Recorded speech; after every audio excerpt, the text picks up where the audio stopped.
A senha, você vai ter 90 dias para comprar o material. É o GDF dando uma aula de cidadania e ajudando a garantir o futuro de milhares de jovens e crianças. Quem passou pela BR-070 perto de Ceilândia recebeu cartilhas com orientações para evitar a reprodução do mosquito transmissor da dengue. Os agentes de saúde escolheram essa região por causa da grande quantidade de registros da doença. A blitz foi montada às margens da BR-070, saída para Águas Lindas. 50 casos de dengue dos 147 registrados na Regional de Saúde de Ceilândia este ano são de moradores do município goiano. Por isso, o trabalho focado em quem circula na região. Nós estamos fazendo essa ação especificamente na QNP 10, onde alguns casos de dengue foram confirmados nas últimas semanas e por isso nós temos agentes comunitários fazendo a conscientização dos moradores e em seguida o SLU estará fazendo a coleta dos entulhos nos endereços previamente determinados. O trânsito foi bloqueado logo ali em cima, na BR-070, e os motoristas são parados e abordados por todos esses agentes de saúde. Aqui eles recebem um material educativo e algumas informações. Às vezes a gente passa percebido, né? Nós mesmos deixamos muita coisa aí, né? Que pode ocasionar isso, né? Da dengue. Na cartilha recebida, uma lista de tarefas que devem ser repetidas com frequência para evitar que a dengue se espalhe. Ações simples, como o fechamento de recipientes com água, podem fazer a diferença no combate à proliferação do mosquito transmissor da doença. O panfleto convida a fazer o controle em casa, marcando um X nas atividades feitas rotineiramente. O mesmo material também vai ser distribuído nas escolas. Tudo faz parte das várias ações programadas na 16ª semana de prevenção à dengue. Eles passam hoje, todo mundo vai fazer sua parte. Amanhã eles já estão tudo colocando de novo. Entendeu? É falta de conscientização. Isso, é falta de conscientização, porque eles têm que fazer, todos nós temos que fazer. Se eu limpar meu lote, o vizinho tem que limpar o dele. Aí se não limpa, aí eu faço o meu, aí não vem, aí tá no vizinho. É isso aí. Agora 8h14. Muita confusão em Ceilândia. Um homem se drogou, tentou ir à casa da ex-companheira, mas acabou preso. A repórter Franci Rodrigues acompanhou tudo. Vocês estão com um preso aí. Qual é a situação? O que foi que aconteceu? Ele tá com medida, a esposa dele tá com medida protetiva contra o esposo dela. Ele invadiu a residência dela e tentou agredir. E ele está muito agitado, eu percebo, né? Ele parece estar utilizado alguma coisa. A gente até vai deslocar agora a DP, porque senão pode causar algum dano maior. E vocês pegaram ele na rua? Como é que foi? Não, ele correu. Ele enfrentou a polícia e correu. É lá em cima a rua. Ele conseguiu chegar até aqui correndo e a gente conseguiu detê-lo. Ele está agitado o quê? Ele está drogado, é bebida ou ele está só nervoso mesmo? Ele aparentemente é usuário de droga. É. Você acha que ele está sob efeito de droga? Ele mesmo informou pra gente que está com efeito de droga. Então ele está tentando retomar esse relacionamento dele, assim, à força. É, isso mesmo. E agora vocês estão indo em onde? A P24, né, para a 24ª delegacia, enquanto a outra viatura vai buscar a esposa dele. Nós vamos acompanhar essa viatura, que ela está indo na casa da ex-companheira desse rapaz. Vamos lá. A moça já está ali com uma equipe da polícia, foi localizada, portanto o endereço é este aqui. Ela vai ser levada para a polícia para prestar depoimento. Ela é a esposa dele, a ex-companheira. Isso, é a esposa. Como é que foi que ele agiu com você? Ela está muito nervosa, acho que não quer falar. O que foi que exatamente ele fez? Como é que é? Eu não quero falar, não posso falar, vai preocupar meu pai. Tá, não, tudo bem. Ela quer preservar a imagem por causa da família. Então, essa história segue agora para a polícia, lá na delegacia. Bom, o caso já chegou aqui à polícia, a 24ª Delegacia de Polícia. O homem que tentou agredir a ex-companheira está aí no camburão da polícia. Ela já está ali na recepção, esperando, na verdade, para ser ouvida, para dizer o que realmente aconteceu. A gente vai preservar a imagem dela, porque ela não quer preocupar os pais que já são idosos sobre tudo isso que está acontecendo. Mas ele continua muito agitado aí no camburão. Ele está bem agitado, impaciente, não é? Sim, tá agitado, sim. Segundo ele tá drogado, né? Ele admitiu mesmo, né, que tá drogado. Você é usuário, hoje você admitiu. Ah, você é usuário, você usa droga, mas por que você usa droga? É porque eu sou consumidor, mas eu não tô matando ninguém, não tô roubando ninguém, só quero minha mulher de volta, só isso, pronto, acabou. Pois é, mas você acha que drogado você vai conseguir sua mulher de volta? Mas eu tô consciência, não tô drogado, eu tô legal. Se eu não fumar, vocês não podem comer, se eu não beber, vocês não podem beber, pronto, acabou. Mas por que você resolveu? Por que você tá tão agitado? Acabou, tá bom, desculpa, acabou, tá bom. Tá muito agitado aí, quer a qualquer custo reaver o casamento. E aí, enquanto a esposa dele está aguardando ali, a ex-companheira, na verdade, né, está aguardando ali para ser ouvida, ele continua aqui, mas vai sair agora. Como ele está agitado, a polícia está aqui com 5 policiais, porque ele está muito agitado para contê-lo, né, que ele é um homem forte, tá drogado. Então, olha, é um homem grande, né? E aí, tá drogado, tá vindo aqui pra delegacia, vai ficar preso. Ó, ainda tenta dizer algumas frases aí pra ex-companheira, porque o que ele disse, ele quer a esposa de volta.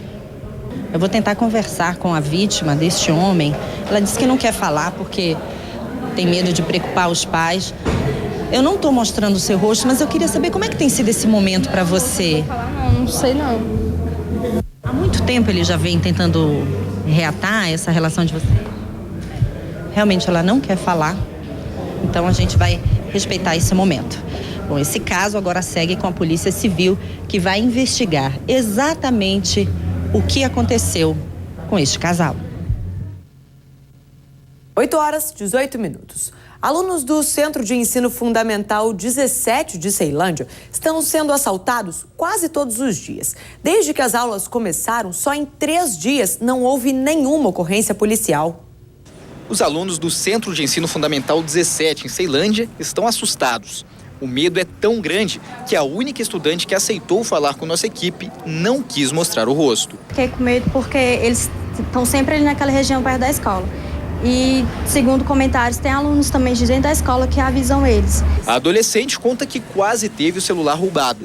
Só escapou do crime porque os bandidos resolveram assaltar outro estudante. Eles pararam, pegaram a mochila dele, jogaram os livros no chão, um caderno, sacudiram a mochila dele e perguntaram onde estava o celular, onde estava a carteira, onde estava o relógio. E meu amigo falando, calma, não faz nada, até que eles encontraram o relógio dentro da bolsa e levaram. O diretor da escola diz que casos assim se tornaram comuns desde que o colégio foi transferido para a QNQ5, há 2 anos. Mas ele afirma que a violência aumentou ainda mais este ano. Desde o início do ano, nós tivemos 3 dias que pudemos registrar que não houve nenhuma ocorrência. E aí, entrando roubo, ameaça, alunos que correram e fugiram. Algumas registraram ocorrência junto à delegacia, outras não. Anderson ainda conta como os bandidos costumam agir no local. Geralmente em 1 ou 2, né, em grupo, passam, ameaçam, abordam, pedem celular, pegam a mochila, jogam a mochila no chão. Às vezes agridem com as mãos. Nós tivemos 2 relatos que foi com a mão armada, no caso arma branca, mas na grande maioria são ameaças, agressões físicas realmente.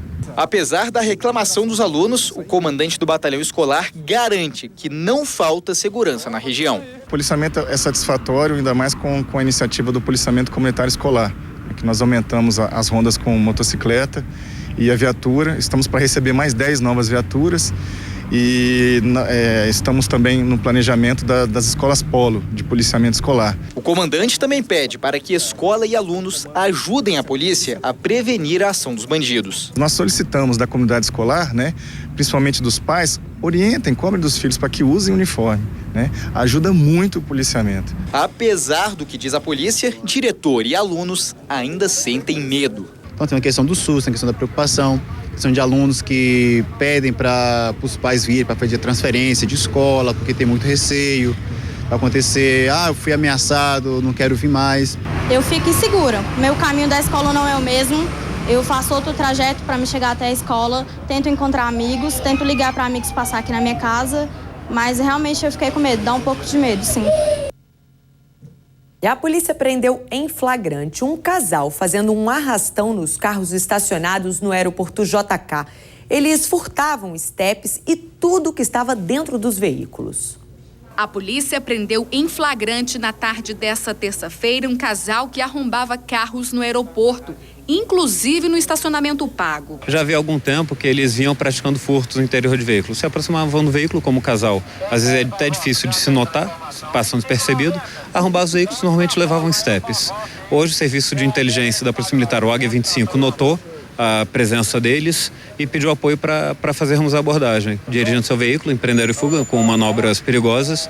Na altura ali do balão do aeroporto, do viaduto, ali que vai para o zoológico, eles entraram na contramão, posteriormente subiram no canteiro central tentando ainda fugir da polícia e interceptamos o veículo. Com eles foram apreendidos rodas e aparelhos de som.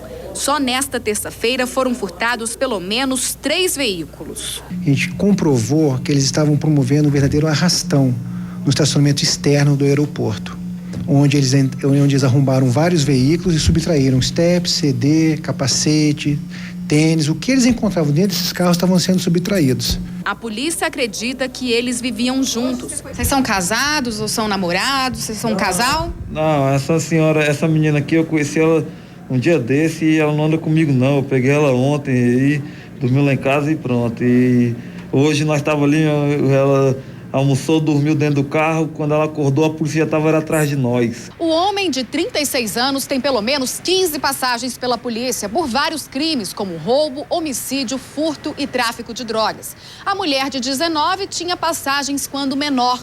Os dois também são suspeitos de furtar carros no Hospital Brasília e no Gilberto Salomão. A gente deu um complemento às investigações no que diz respeito a outros crimes que também ocorreram aqui no Lago Sul. Inclusive, nós vamos verificar também se há produtos roubados na residência dele. Para a polícia, Thalita Freitas dos Santos agia como olheira. A princípio, a gente está identificando ela como sendo uma comparsa, sim. O que ela fazia? Ela ficava como olheira e auxiliava, né, na hora de esconder os produtos dentro do veículo e de avisar caso houvesse um policiamento ostensivo que pudesse passar ao local. O caso está sendo investigado pela 10ª Delegacia de Polícia do Lago Sul. Eles vão ser recolhidos, né, a carceragem da Polícia Civil, vão ficar à disposição do Judiciário. Estão sujeitos a uma pena de 2 a 8 anos, podendo ser aumentada ainda da metade, né, caso o juiz resolva verificar e checar todos os antecedentes criminais que eles têm, por conta de várias passagens que eles já possuem. Furtos a carros já viraram uma rotina no DF. Em fevereiro, este casal, que não quis se identificar, teve os 2 carros da família roubados 3 vezes no período de 4 meses. Também em fevereiro, essas imagens do circuito interno mostram um momento em que o bandido tenta levar um carro no Riacho Fundo.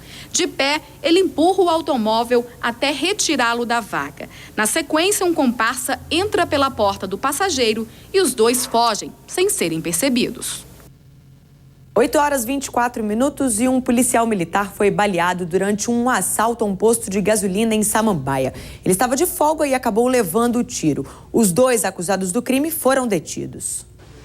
O assalto foi neste posto de combustíveis em Samambaia Sul. Segundo funcionários do posto, o policial tinha acabado de lavar o carro dele em um lava-jato que fica logo aqui, atrás desse prédio. Ele então pegou o veículo e veio até uma das bombas de combustíveis para abastecer o carro. Aqui, ele se deparou com uma frentista sendo rendida por um dos assaltantes. O policial, então, entrou em luta corporal com o bandido e acabou levando um tiro na barriga. As primeiras informações eram de que havia reféns no local.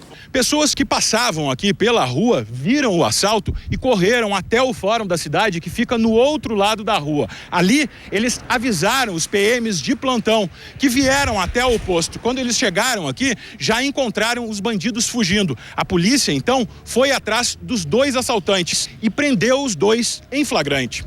Quando nos deslocávamos para o local, os próprios usuários, servidores, os empregados do posto, nos informaram à distância de que os elementos já não se encontravam mais no local, né? Que já tinham se evadido, né?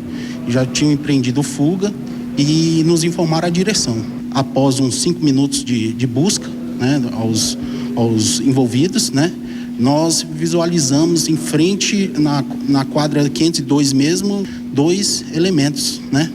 E que batiam com a descrição que nos tinham sido passado. Na hora da prisão, Eldo Ferreira Lima, de 24 anos, estava na companhia de um adolescente de apenas 16 anos.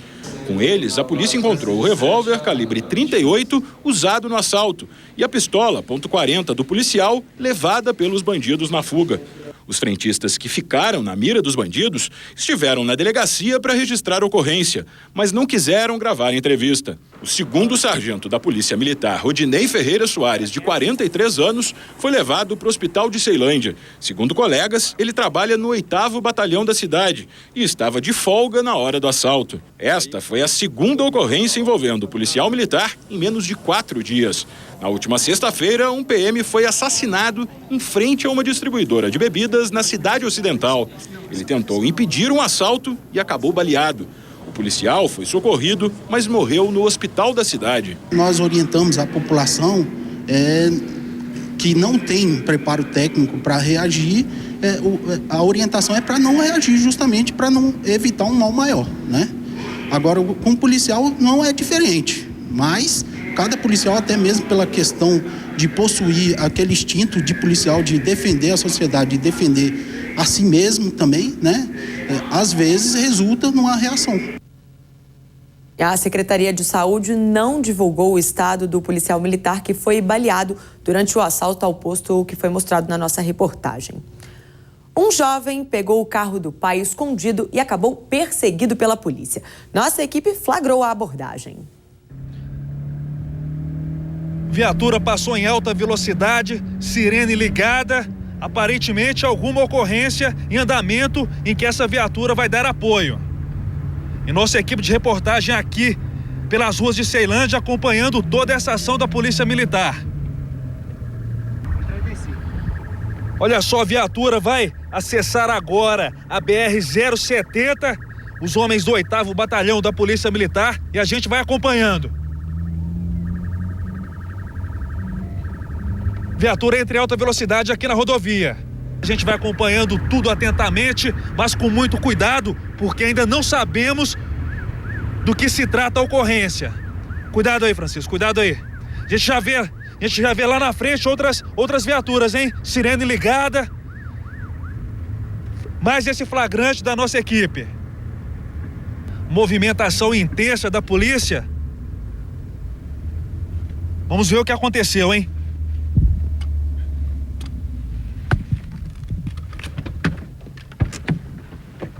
Vamos lá.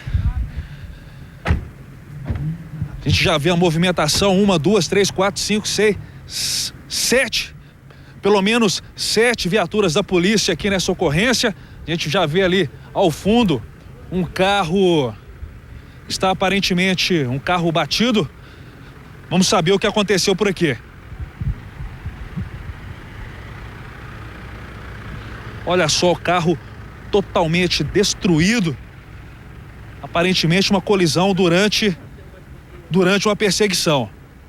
Olha só, a polícia vai abordando nesse momento os suspeitos que estavam no carro, eles que bateram o veículo, tentaram fugir, mas foram detidos aí pela polícia. Os policiais vão conversando com os 2 ocupantes do veículo para saber por que eles desrespeitaram essa ordem de parada da polícia e acabaram batendo no poste, provocando esse acidente.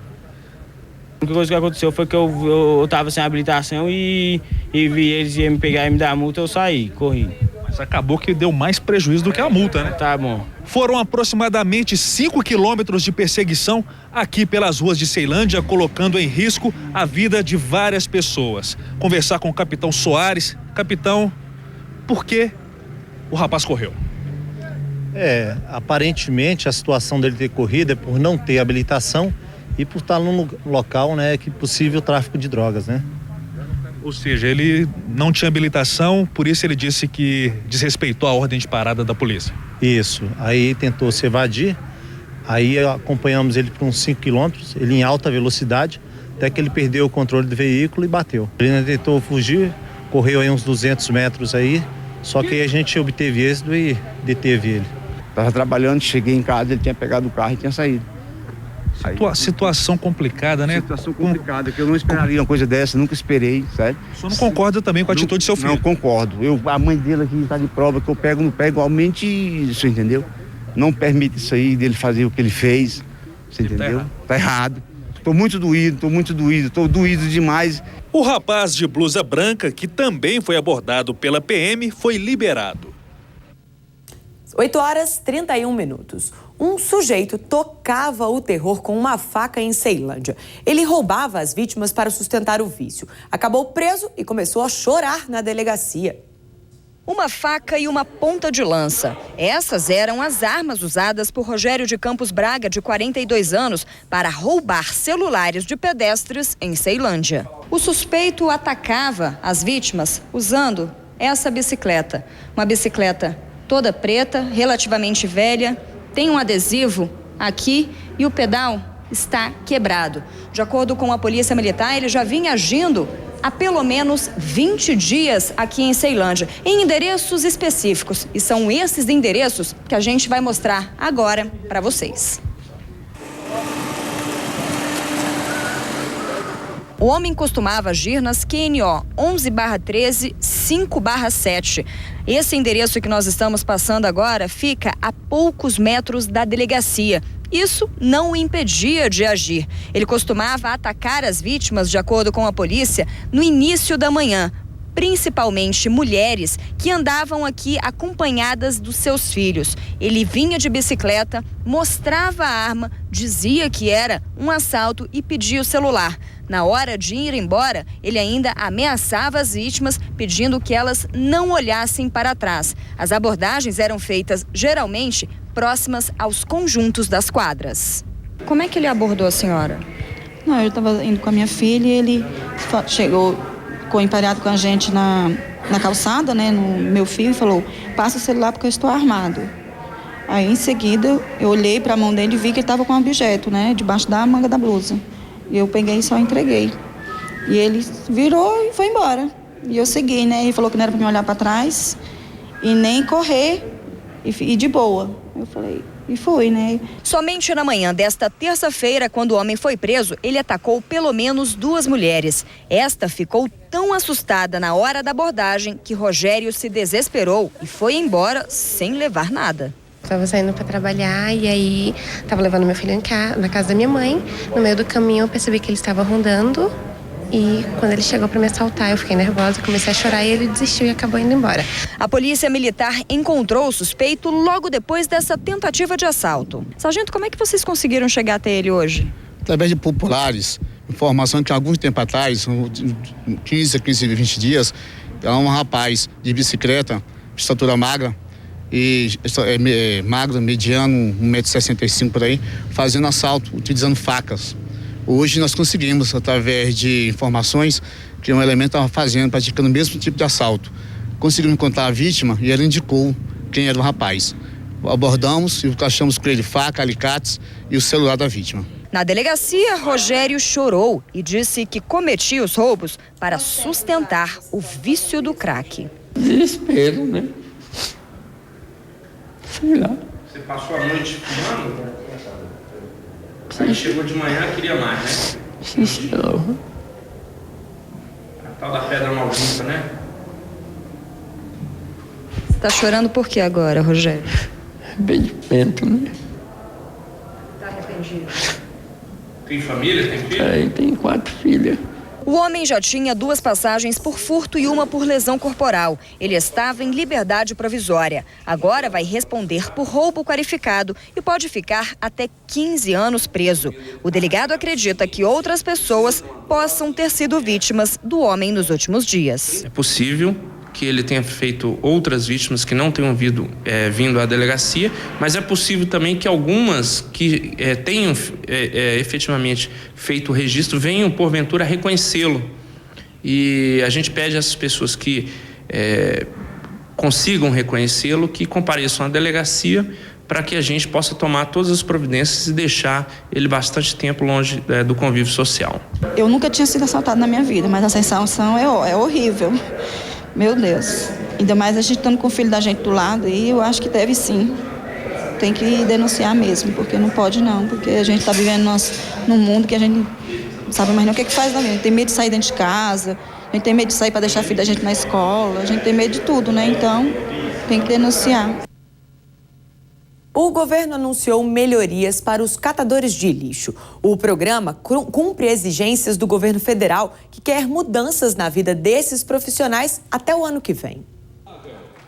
Cerca de 400 catadores de material reciclável se reuniram no auditório do Museu Nacional. O governo anunciou um convênio com o Banco Nacional de Desenvolvimento Econômico e Social, o BNDES. 33 milhões de reais vão ser investidos na construção de galpões, capacitação dos trabalhadores e assistência técnica nos centros de triagem, que vão ser 12 em 3 cidades: Estrutural, Sobradinho e Riacho Fundo 1. A entrega de um tijolo representou a construção dos galpões. 7 caminhões também foram doados por uma fundação, a Central de Cooperativas de Materiais Recicláveis do DF. O SLU apresentou o contrato que vai permitir o pagamento aos catadores pela coleta do material reciclável. A inclusão dos catadores faz parte da nova Política Nacional de Resíduos Sólidos, mas já chega com atraso. No ano que vem já deveria estar em funcionamento o aterro sanitário de Samambaia, que vai substituir o lixão da Estrutural. As obras ainda não começaram e os centros de triagem também não foram construídos. Para o secretário de Meio Ambiente, é possível colocar todos os centros em funcionamento até o fim do ano. Os recursos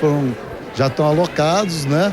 Nós vamos correr para que a gente... Porque isso é mais importante, é tirar e colocar os catadores com dignidade para trabalhar.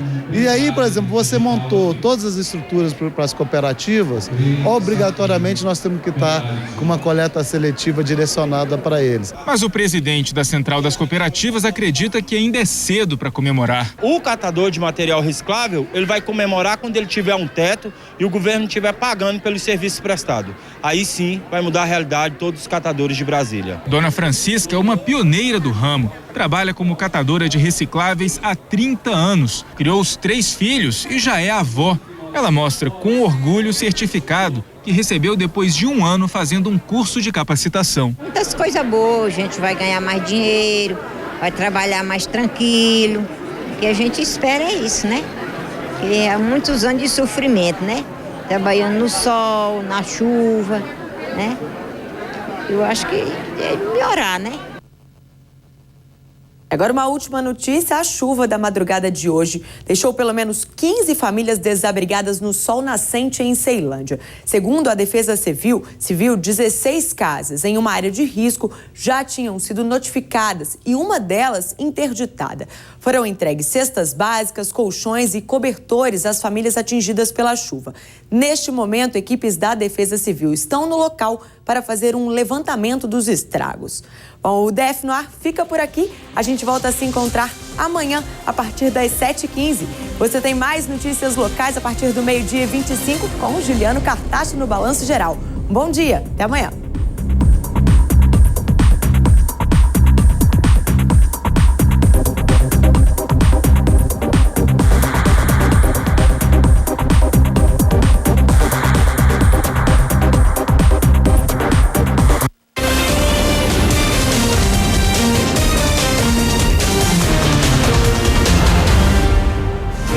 Olá, um bom dia para você. Hoje é quarta-feira, dia 20 de março. Bom dia, o Fala Brasil está no ar. Morre o cantor Emílio Santiago. Ele tinha sido internado por causa de um AVC.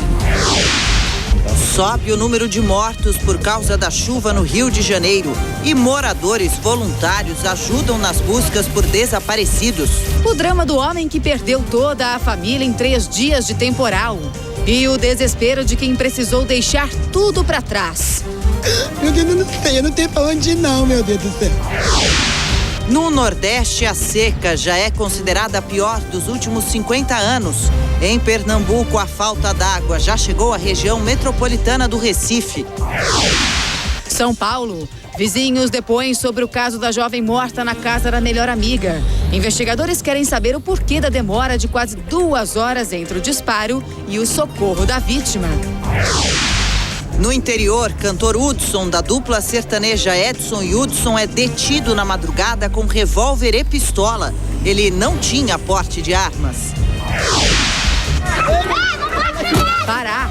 População se revolta e ataca policiais que mataram um homem em Belém.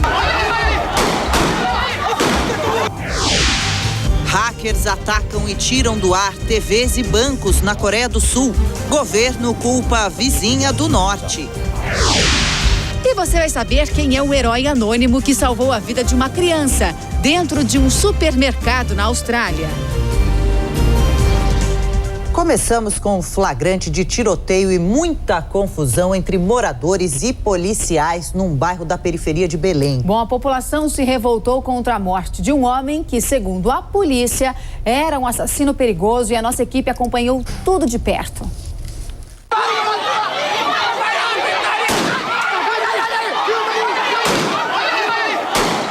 Depois dos tiros, mais confusão.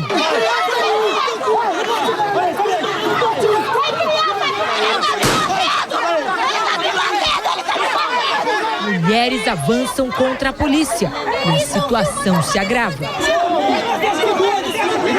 Enquanto isso, no meio do tumulto, um homem está no chão. Eles mataram o cara na sujeira aí.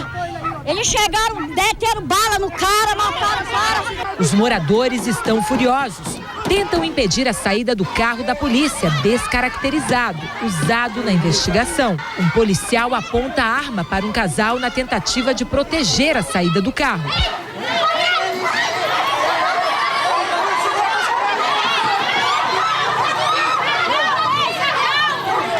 Segundo a polícia, moradores teriam atirado pedras contra o vidro da viatura policial.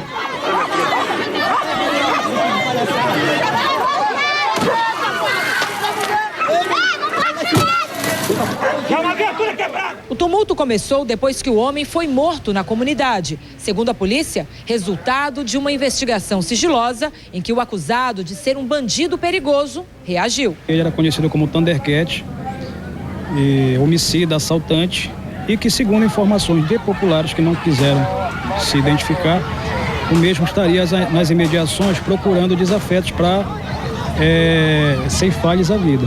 Tentava a todo custo pegar a arma do policial e houve um disparo de arma de fogo contra o mesmo. Não se sabe de quem partiu ainda e o rapaz veio a óbito, infelizmente, aqui. Depois da confusão, os policiais envolvidos no tiroteio são tirados dali em segurança, com reforço da Ronda Tática Metropolitana. Que cenas chocantes a gente viu, né?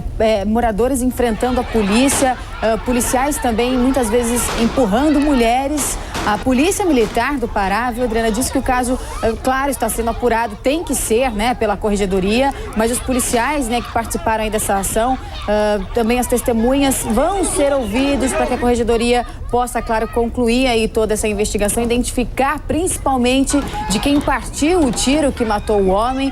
Agora, um dos policiais que estava na área afirmou que houve sim luta corporal no momento aí da abordagem entre a polícia e o homem que era investigado, que segundo a polícia era bastante perigoso. A população, claro, como